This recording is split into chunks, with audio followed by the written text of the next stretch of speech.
نحمدہ ونصلی علی رسول الکریم اما بعد اعوذ باللہ من الشیطان الرجیم بسم اللہ الرحمن الرحیم وَلَا تُحَاجُّونَنَا فِي اللَّهِ وَهُوَ رَبُّنَا وَرَبُّكُمْ وَلَنَا أَعْمَالُنَا وَلَكُمْ أَعْمَالُكُمْ وَنَحْنُ لَهُ مُخْلِصُونَ۔ آپ کہہ دیجئے کہ تم جھگڑا کرتے ہو ہم سے اللہ کی نسبت، حالانکہ وہی ہے ہمارا اور تمہارا رب، اور ہمارے لیے ہمارے عمل ہیں اور تمہارے لیے تمہارے، اور وَنَحْنُ لَهُ مُخْلِصُونَ، ہم خالص اسی کے ہیں، یعنی اللہ تعالیٰ کے لیے۔ ہم جو بھی عمل کرتے ہیں وہ اللہ تعالیٰ کے لیے کرتے ہیں، اس کی رضا کے لیے کرتے ہیں۔ تفسیر عثمانی میں اس آیت کی، یہ آیت نمبر 139 ہے، اس کی تفسیر لکھی ہے، یعنی اللہ تعالیٰ کی نسبت تمہارا انزا کرنا اور تمہارا یہ سمجھنا کہ اس کی عنایت اور رحمت کیا ہمارے سوا کوئی مستحق نہیں، لغو بات ہے۔ یعنی یہودی کہتے ہیں کہ بس ہم ہیں اور کوئی نہیں ہے، اور نصرانی بھی یہی کہتے ہیں، وہ جیسا تمہارا رب ہے ہمارا بھی رب ہے، ہم جو کچھ اعمال کرتے ہیں خالص اسی کے لیے کرتے ہیں، یعنی اللہ تعالیٰ کے لیے کرتے ہیں، اللہ کی رضا کے لیے کرتے ہیں۔ ہم تمہاری طرح ضم، آباء و اجداد اور تعصب و نفسانیت سے نہیں کرتے۔ پھر کیا وجہ ہے کہ ہمارے اعمال وہ مقبول نہ فرمائے اور تمہارے اعمال مقبول کرے۔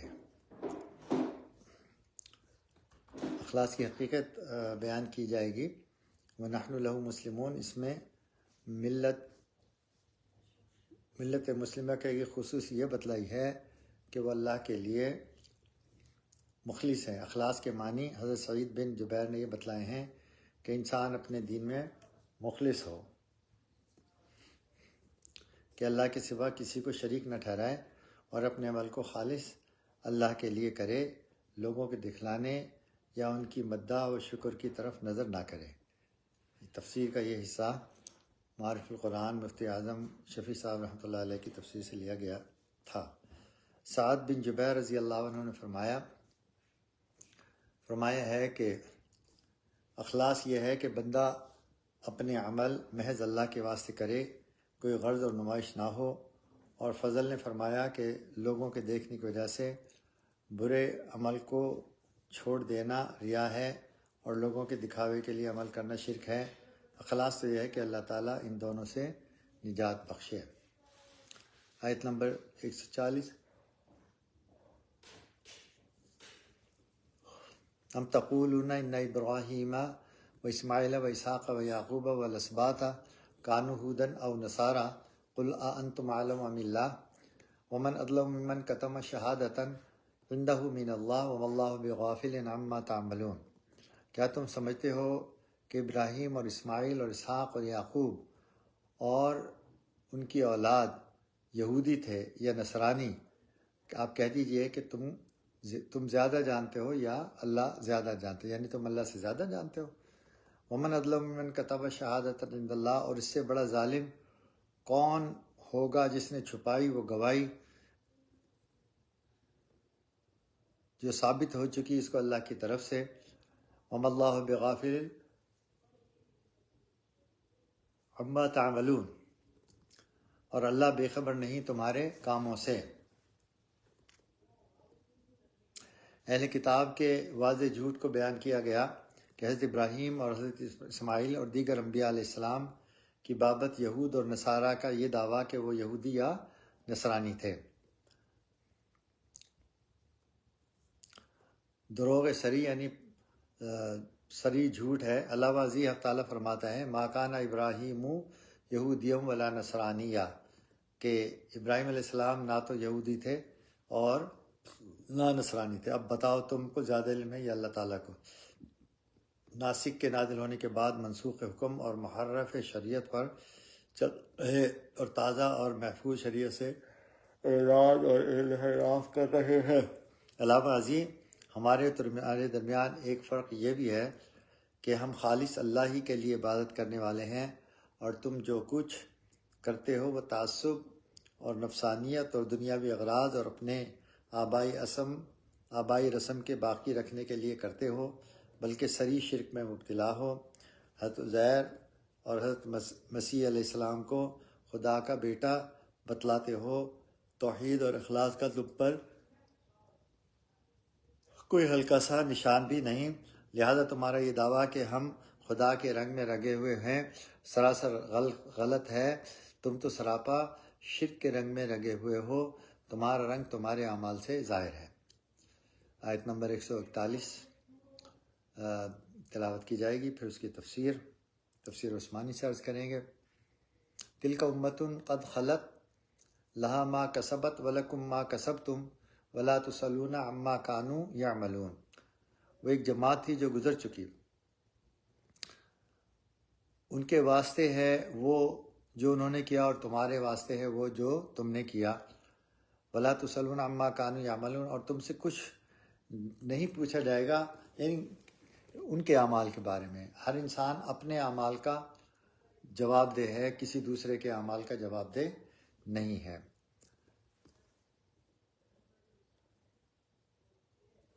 ایک حکم کی 2 مرتبہ تاکید آئی ہے، یہی آیت عنقریب گزر چکی ہے، مگر چونکہ اہل کتاب کے دل میں اپنے بزرگ زادگی کی وجہ سے خوب جم رہا تھا کہ ہمارے اعمال کیسے ہی برے ہوں، بالآخر ہمارے باپ دادا ہم کو ضرور بخشوائیں گے، اس لیے اس بیہودہ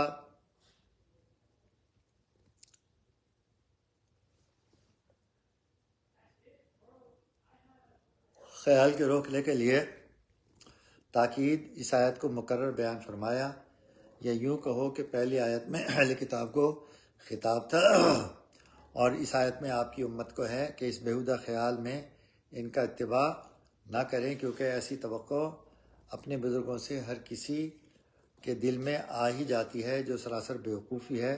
اب اس کے بعد یہود وغیرہ کی دوسری بیوقوفی کی اطلاع دی جاتی ہے جو نسبت تحویل قبلہ عنقریب ظاہر ہونے والی ہے۔ تم اس پر غرہ نہ کرنا کہ ہم ان بزرگوں کی اولاد ہیں۔ یہ ایک جماعت تھی جو گزر گئی اور اپنے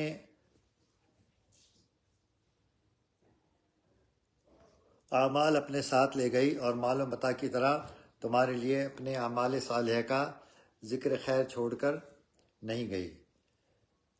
معارف قرآن مولانا ادریس کاندھلوی رحمۃ اللہ علیہ کی تفسیر سے یہ لی گئی تھی تفسیر۔ پہلا سپارہ ختم ہو چکا، دوسرا سپارہ شروع ہو رہا ہے، اور یہ سورہ بقرہ کی آیت نمبر 142 ہے۔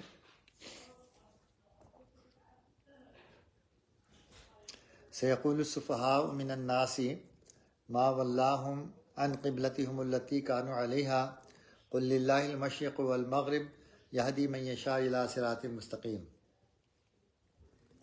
اب بیوقوف کہیں گے، بیوقوف لوگ، کہ کس چیز نے پھیر دیا مسلمانوں کو ان کے قبلے سے جس پر وہ تھے؟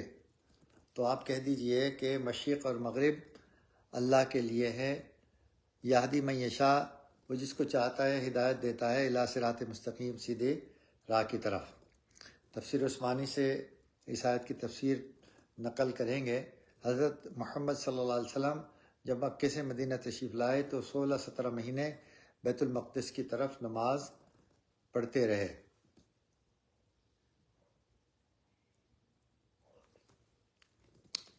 اس کے بعد کعبے کی طرف منہ کر کے نماز کا حکم آ گیا، تو یہود اور مشرکین اور منافقین اور بعض کچے مسلمان ان کے بہکانے سے شبہ ڈالنے لگے کہ یہ تو بیت المقدس کی طرف نماز پڑھا کرتے تھے جو قبلہ تھا انبیاء کا، اب انہیں کیا ہوا جو اس کو چھوڑ کر کعبے کو منہ کرنے لگے۔ کسی نے کہا یہود کی عداوت و حسد سے ایسا کیا، کسی نے کہا یہ اپنے دین میں متردد اور متحیر ہیں جن سے ان کا نبی اللہ ہونا ظاہر نہیں ہوتا۔ مخالفوں کے اس اعتراض اور اس کے جواب کی جو آگے ہے اللہ نے تعالیٰ فرما دی کہ کسی کو اس وقت کوئی تردد نہ ہوا اور جواب میں تعامل نہ ہوا۔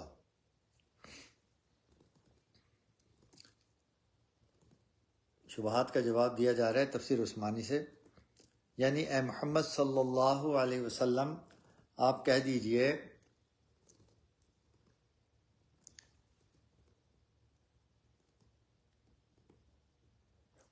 کہ نہ ہم نے یہود کے حسد سے اور نہ کسی نفسانی تعصب اور اپنی رائے کے اتباع سے قبلے کو بدلا، بلکہ محض اتباع فرمان خداوندی سے جو کہ ہمارا اصل دین ہے ہم نے ایسا کیا۔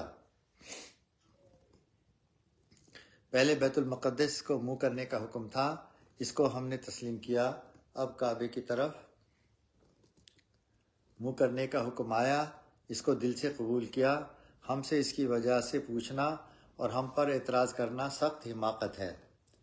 غلام تابعدار پر یہ اعتراض کرنا کہ تو پہلے 2 کام کرتا تھا، اب یہ وہ کام کرتا تھا، اب یہ کام کیوں کرنے لگا، عاقل کا کام نہیں۔ اور اگر ان احکام مختلفہ کے اسرار دریافت کرتے ہو تو اس کے تمام اسرار کون سمجھے اور تم بیوقوفوں کو کون سمجھائے؟ البتہ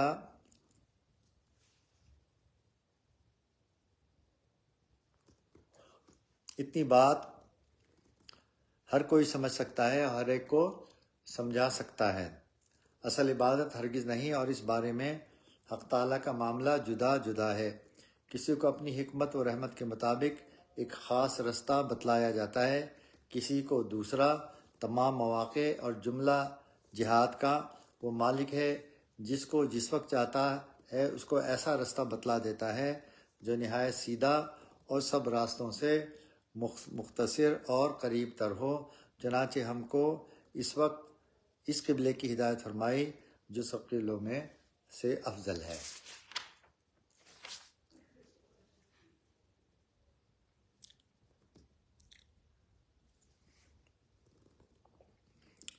حکمت الہیہ اس کی مقتضی ہوئی کہ تمام عبادت گزاروں کا رخ ایک ہی طرف ہو جائے۔ دین اسلام نے جو در حقیقت تمام انبیاء علیہ السلام کا دین ہے، وحدت کا اصلی نقطہ فکر خیال اور عقیدے کی وحدت کو قرار دیا اور کروڑوں خداؤں کی پرستش میں بٹی ہوئی دنیا کو ایک ذات حق وحدہ لا شریک لہو کی عبادت اور اطاعت کی دعوت دی، جس پر مشرق اور مغرب اور ماضی اور مستقبل کے تمام افراد انسانی جمع ہو سکتے ہیں۔ نسب، وطن، زبان، رنگ وغیرہ اختیاری چیز نہیں ہے۔ جو شخص ایک خاندان کے اندر پیدا ہو چکا ہے وہ کسی طرح دوسرے خاندان میں پیدا نہیں ہو سکتا۔ جو پاکستان میں پیدا ہو چکا وہ انگلستان یا افریقہ میں پیدا نہیں ہو سکتا۔ جو کالا ہے وہ اپنے اختیار سے گورا، اور جو گورا ہے وہ اپنے اختیار سے کالا نہیں ہو سکتا۔ اب اگر ان چیزوں کو مرکز وحدت بنایا جائے تو انسانیت کا سینکڑوں بلکہ ہزاروں ٹکڑوں اور گروہوں میں تقسیم ہونا ناگزیر ہے۔ تفسیر کا یہ حصہ معرف القرآن مفتی اعظم محمد شفیع صاحب رحمۃ اللہ علیہ کی تفسیر سے نقل کیا گیا تھا۔ سرزمین مکہ، خانہ کعبہ زمین کا مرکزی نقطہ ہے۔ سب سے پہلے یہی مرکزی نقطہ پیدا کیا گیا اور یہیں سے زمین بچھائی گئی، اور یہی جگہ انسان کا مبدا ترابی ہے، اور یہی جگہ عرش عظیم اور بیت المعمور کے محاذات میں ہونے کی وجہ سے حق تعالی شانہ کی انوار و تجلیات کا مرکز ہے۔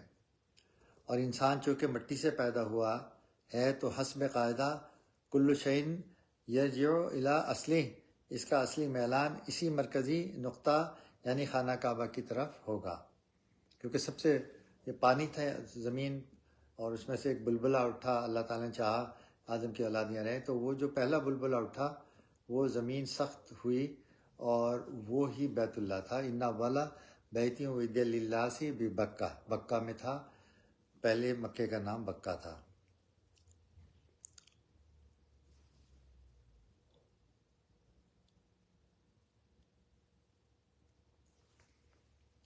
چنانچہ جب آسمان اور زمین کو یہ خطاب ہوا نہ کرہا کہ تم خوشی سے یا مجبوری سے آؤ، تو زمین کے اجزاء اور قطعات میں سے سب سے پہلے اسی جگہ نے اطاعت خداوندی کو قبول میں سبقت کی۔ اس لیے ازراہ قدردانی حق جل شانہ نے اس جگہ کو قبلہ مقرر فرمایا۔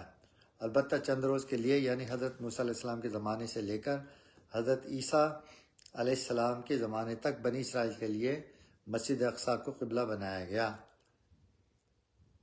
جو کہ انبیاء بنی اسرائیل کا موطن اور مسکن اور مقام بعثت اور مقام دعوت ہونے کی وجہ سے مبارک اور مقدس جگہ ہے۔ حضور صلی اللہ علیہ وسلم معراج بیت المقدس سے ہوئی۔ چند روز کے لیے نماز میں بیت المقدس کے استقبال کا حکم ہوا کہ یہ مقدس جگہ جو حضور کی معراج اور ترقی کا زینہ بنی، اس کا حق یہ ہے کہ چند روز اس کی طرف منہ کر کے نماز ادا فرمائیں، تاکہ سینہ مبارک اس مبارک اور مقدس جگہ کے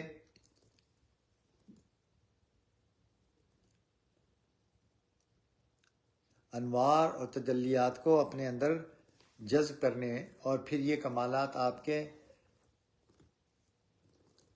سینہ مبارک سے آپ کی امت کے علماء کے سینوں کی طرف منتقل ہو، تاکہ آپ کی امت کے علماء انبیاء بنی اسرائیل کے وارث کہلا سکیں۔ وَكَذَلِكَ جَعَلْنَاكُمْ أُمَّةً وَسَطًا لِتَكُونُوا شُهَدَاءَ عَلَى النَّاسِ وَيَكُونَ الرَّسُولُ عَلَيْكُمْ شَهِيدًا وَمَا جَعَلْنَا الْقِبْلَةَ الَّتِي كُنْتَ عَلَيْهَا إِلَّا لِنَعْلَمَ مَن يَتَّبِعُ الرَّسُولَ مِمَّن يَنقَلِبُ عَلَى عَقِبَيْهِ وَإِنْ